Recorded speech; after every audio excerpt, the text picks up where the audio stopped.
pessoal, mais uma aula, né? Mais uma semana na nossa batalha.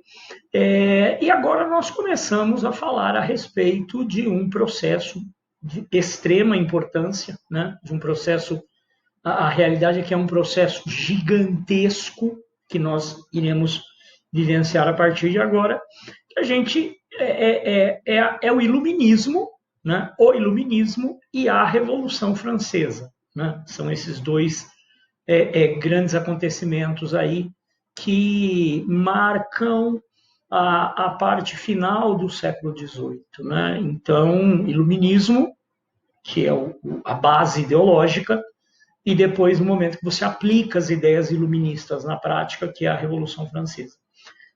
Na verdade, pessoal, e essa parte da matéria não consta, não está aqui conosco, né? Essa parte da matéria não aparece aqui para vocês, mas que é uma matéria importante. Depois eu vou ver se eu deixo um link para vocês acompanharem. Isso é uma aula comigo mesmo, né? Que são as revoluções inglesas, né? As revoluções inglesas do século XVII. Então é importante entender que no século XVII, lá na Inglaterra, ocorrem as revoluções, né? As revoluções que são as revoluções de 1640 e de 1688, é a chamada Revolução Puritana e a Revolução Gloriosa, 1640, 1688. Essas duas revoluções praticamente extinguiram o absolutismo na Inglaterra e abriram caminho, na medida em que você entregou o poder político nas mãos da burguesia, permitiu a essa burguesia dar início ao processo da Revolução Industrial, né? Então, a Revolução Industrial começa a partir da tomada de poder pela burguesia. Sem burguesia no poder, sem Revolução Industrial.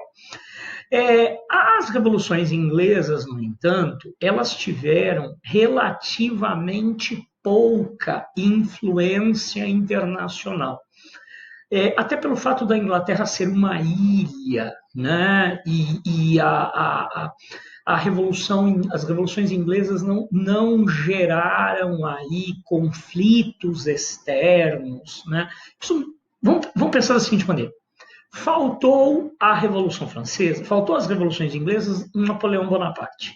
Um cara para chutar o balde e virar o mundo de pernas para o ar, né? Um cara que transformou os ideais de mudar o mundo em ideais para dominar o mundo, né? Transformou o idealismo em imperialismo. Vamos colocar dessa maneira bem simples, mas eu acho que é bem eficiente. Então, as revoluções inglesas acabaram ficando um pouco circunscritas realmente ao território da Inglaterra. Quando a Revolução Inglesa desanda na Revolução Industrial, e aí a coisa fica mais ou menos óbvia, né, que deu tudo muito certo na Inglaterra. E a economia inglesa dispara, né? A economia inglesa sofre um crescimento astronômico, um crescimento fantástico, e isso, naturalmente, passará chamará a atenção de países vizinhos da Inglaterra, das demais potências europeias, né? O fato de que havia um certo equilíbrio de forças entre os países europeus e que, de repente, a Inglaterra dispara, né? Que a Inglaterra começa um processo fantástico, isso naturalmente chamará a atenção para os acontecimentos dentro da Inglaterra e principalmente vamos tentar entender, né? O que será que aconteceu lá na Inglaterra que o país está crescendo tanto? E não havia país mais próximo da Inglaterra do que a França. A França é o grande vizinho da Inglaterra. A Inglaterra é uma ilha, você tem ali o Canal da Mancha, uma pequena distância entre os dois países e acaba que havia muito intercâmbio, né? Então ficava claro para a burguesia francesa que havia algo muito errado dentro da França, porque a economia francesa estagnada, na realidade a economia francesa nem estagnada estava, a economia francesa estava declinando, estava andando para traz no decorrer do século XVIII. Enquanto a Inglaterra, então, dava um salto fantástico, a França vivia um declínio acentuado, visível, né? Então, o que nós vamos observar é que os acontecimentos ingleses acabarão batendo muito forte na França, pela sua proximidade, pela capacidade da Inglaterra influenciar os acontecimentos dentro da França. Então, o que nós vamos observar é o surgimento de uma geração de pensadores, de uma geração de teóricos que vão defender a substituição daquele modelo político tipicamente francês, que era o absolutismo, por uma versão daquilo que passou a existir na Inglaterra a partir das revoluções do século XVII. Né? Então, é importante frisar isso para vocês, que o iluminismo é uma corrente de pensamento. O iluminismo é um movimento intelectual e burguês. Um movimento intelectual. Quem são esses intelectuais? Burgueses que, influenciados pelos acontecimentos na Inglaterra, propõem mudanças dentro da estrutura política, dentro da estrutura administrativa e socioeconômica dentro da França. Tá? Então, os iluministas, eles são pensadores. Uma vez, uma aluna, eu achei muito engraçado que uma vez uma aluna perguntou assim, Jefão, esses caras pegaram em armas? Não. Esses caras foram para a guerra? Não. Eles eram cientistas, né? Eles eram pensadores, eles eram intelectuais. O campo de batalha deles é a ideia, né? O campo de batalha deles o cérebro das pessoas. Eles estão tentando mudar a visão das pessoas sobre o que é certo e o que é errado. Já falou, então eles eram uns bostas. Nossa, que horror. Meu Deus do céu. É igual os caras que fundamentaram o pensamento político ocidental e são uns bastas, né? A luta dos iluministas é pela mente das pessoas, né? Então, o que os iluministas vão fazer? Eu costumo dizer que o iluminismo está para a Revolução Francesa, assim como a discussão está para a briga de porrada, a porradaria. Então imaginem que dois automóveis colidam e não está bem claro quem é o culpado, os dois lados acham que estão certos. E aí eles descem do carro, eles não vão sair na porrada de imediato. Eles vão discutir antes de sair na porrada, né? Eles vão debater antes de sair na porrada. O iluminismo é isso, né? É o debate que antecede a briga. Porque a colisão é entre os interesses do absolutismo e os interesses da burguesia. Na França, você tem uma situação em que a burguesia é muito forte, é muito rica. A monarquia e a nobreza são bastante sólidas, bastante tradicionais. Portanto, quando esses dois indivíduos descem de seus automóveis, eles se medem e acham que conseguem vencer. É diferente de Portugal, por exemplo, onde a burguesia é muito fraca e não tem a menor condição de confrontar. Desce do carro, olha o tamanho do adversário e assume a culpa, porque está com medo de apanhar, né? Então, a França é aquele lugar onde você tem as condições perfeitas, né? Porque você tem uma burguesia forte e ambiciosa, uma monarquia e uma nobreza fortes que não querem abrir mão de seus poderes. Então, é uma força em ascensão e uma força em declínio, né? E cada um acha que leva e o pau quebra entre eles. Então, iluminismo é aquela discussão intelectual que antecederá a briga. A função dos iluministas será de destruir as bases ideológicas que justificam a existência do absolutismo monárquico. Então, se vamos pensar quais eram as forças que justificavam a existência do absolutismo monárquico, quem é que dizia, né? Quem é que falava que o absolutismo monárquico está certo? Você tem a Igreja Católica com a tese do direito divino de governar. Né? Então, Deus governa, o rei governa porque Deus quer. Né? Então, temos essa base. Tem também o Thomas Hobbes falando que o homem nasce mal e que ele é tão ruim, um bicho tão desgraçado, que precisa da monarquia absolutista para mantê-lo na linha.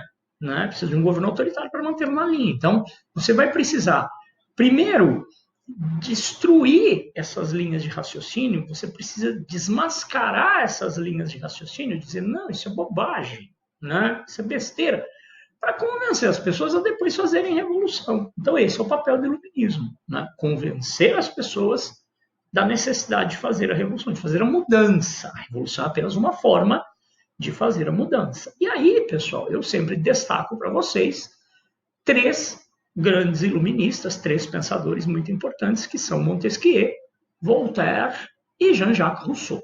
Montesquieu, Voltaire e Rousseau. Né? E aqui não vamos nos alongar, né? Montesquieu. Sim, pera lá. Deixa eu falar uma coisa para vocês. Estou esquecendo aqui. Nós temos os pré-iluministas. Pré-iluministas. Nós temos lá na Inglaterra pensadores que vão relatar ao mundo as conquistas obtidas pelas revoluções inglesas. Então você tem lá as figuras como John Locke e David Hume, né? Sendo o John Locke um dos pensadores fundamentais para a criação das bases do liberalismo. Né? O John Locke, o David Hume eu pouco conheço, mas eles são os caras que irão pôr no papel o que é que as revoluções inglesas querem construir, o que é que as revoluções inglesas vão construir. Então, eles acabam tendo menos conhecidos do que os 3 porquinhos, Montesquieu, Voltaire e Rousseau, né, os 3 mosqueteiros do iluminismo, são menos conhecidos, mas, na época, eram muito conhecidos. Né? Então, nós temos aí Montesquieu, a gente sempre começa com o cara, lembrando que o Montesquieu ele é um estudioso das leis. Né? Então, a grande obra de Montesquieu é o Espírito das Leis. E aonde é que está o destaque? Onde ele se destaca? Na ideia da defesa de que só existirá a democracia com a tripartição do poder. O equilíbrio entre o poder executivo, o poder legislativo e o poder judiciário. Tá? Então a gente vive ouvindo falar de Montesquieu, quando toda vez que a gente fala de existência de 3 poderes, um poder está invadindo, aqui no Brasil está feio o negócio, né? Essa história de um poder invadir aquilo que seria o campo de trabalho do outro, né? Então Montesquieu fala que tem que ter equilíbrio entre os 3 poderes, executivo, legislativo e judiciário. Voltaire é um pensador que ficou muito famoso na época, né? Ele tem algumas obras aí como Cartas Inglesas, Cartas Persas, ele tem um romance que ficou muito famoso chamado O Cândido, né? Mas o Voltaire, ele era um cara que discutia muito certas teses, ele tinha uma série de teses que ele gostava de discutir, aonde ele será, por exemplo, um grande defensor do direito à liberdade de expressão e pensamento. Né? Ele será um duro crítico do Estado francês, será um duro crítico das posturas da Igreja Católica, será um duro crítico de posturas muito caras ao absolutismo, que é a repressão das liberdades individuais. Então, Montesquieu é um grande crítico, o Voltaire, desculpa, é um grande crítico da ausência de liberdade de expressão e pensamento. Agora, o Voltaire, ele tem um problema, eu não sei lá se é um problema, né? Pelo que eu entendo, é um problema, ele achava que o povão não conseguiria fazer as transformações necessárias. Ele acreditava que o povo era muito pobre, muito ignorante, muito sem cultura para fazer as transformações necessárias. Então, o Voltaire será um defensor da tese de que os filósofos devem se aproximar dos reis para convencer os reis a promover as reformas necessárias. Ele não achava possível que as transformações acontecessem de baixo para cima. Então, ele defendia que os filósofos se aproximem dos reis e convençam os reis a fazer as reformas de cima para baixo. E nisso fracassou miseravelmente. Foi viver na Prússia, era muito amigo do Frederico II, rei da Prússia, se desentenderam Frederico II mandou ele para a cadeia, tá? Para ele, né? Acabou aprendendo na marra que, né, como se dizia na época, né, eu acho que ele, inclusive, é um dos grandes defensores dessa frase, né, todo aquele que tem o poder é corrompido pelo poder que tem. Né? Todo poder corrompe e o poder absoluto corrompe absolutamente. Né? Então, não adianta você querer, o cara não vai largar o osso, mas ele será responsável pelo surgimento, ele será responsável direto pelo surgimento de um movimento conhecido como despotismo esclarecido. Depois nós vamos falar sobre isso. O Jean-Jacques Rousseau, né? O Jean-Jacques Rousseau é o mais radical dos pensadores iluministas. O Voltaire e o Montesquieu são defensores da monarquia parlamentarista. O Voltaire é republicano. O Voltaire não, gente, desculpe, o Rousseau é republicano. O Rousseau afirma, inclusive, que ele chega a pisar ali na risca, no limite do que seria uma ideologia burguesa, quando ele afirma que a propriedade privada é geradora de problemas, quando ele critica a propriedade privada.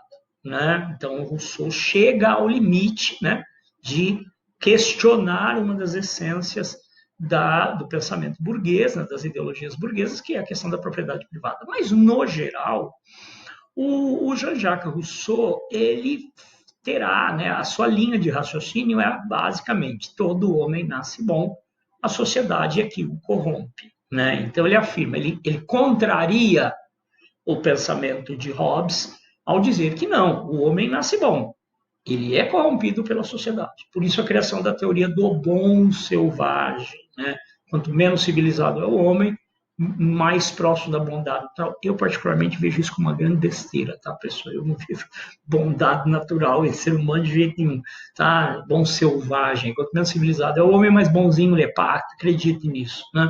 De qualquer maneira, gente, quanto mais velho eu fico, mais próximo do Hobbes, mais distante do Rousseau. Né? E ele dizia, então, que a educação era fundamental para a transformação do homem. Né? Ele era tão radical nisso que ele falava que a família não deveria poder educar as crianças, que as crianças deveriam ser educadas em colégios internos pelo Estado, para serem transformadas em bons cidadãos, em cidadãos excelentes. Então, ele defendia, ele tem, inclusive, um livro chamado O Emílio, né? O Monteiro Lobato vai até criar um personagem, a Emília, a boneca Emília, não é à toa, é uma referência a isso aí, o Emílio, né? O livro escrito sobre pedagogia pelo Jean-Jacques Rousseau, onde ele defende que a educação é a chave para a criação dos bons cidadãos. Tá, pessoal? É um pouco contraditório, porque assim, né? Ele defendia tanto a educação, teve 6 filhos, deu os 6 para a adoção, né? Ele falava de educação, mas se livrou dos filhos o mais rápido possível, né? Então, assim, ele falava de educação, mas não queria educar ninguém, né? Puta que pariu. Tá certo, pessoal? Então, esses são os 3 grandes pensadores do iluminismo. Nós temos os famosos enciclopedistas também, né?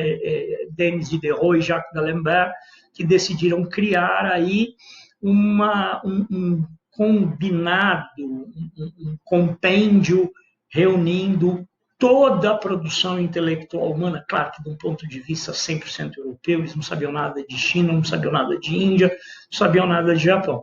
Então eles vão criar uma obra de 30 volumes, que levou 25 anos, reuniram mais de 150 pensadores para escrever sobre os verbetes, entenderam? Aquelas enciclopédias onde vem tudo por ordem alfabética, bonitinho, né? Começa lá em Aba, até em Abraão, até em Zabumba, né? Então, e aí sempre procurando explicar as coisas de um ponto de vista iluminista, né? Então eles acabavam contestando tradições religiosas, tradições absolutistas. E a obra foi duramente perseguida aí tanto pela monarquia absolutista quanto pela Igreja Católica.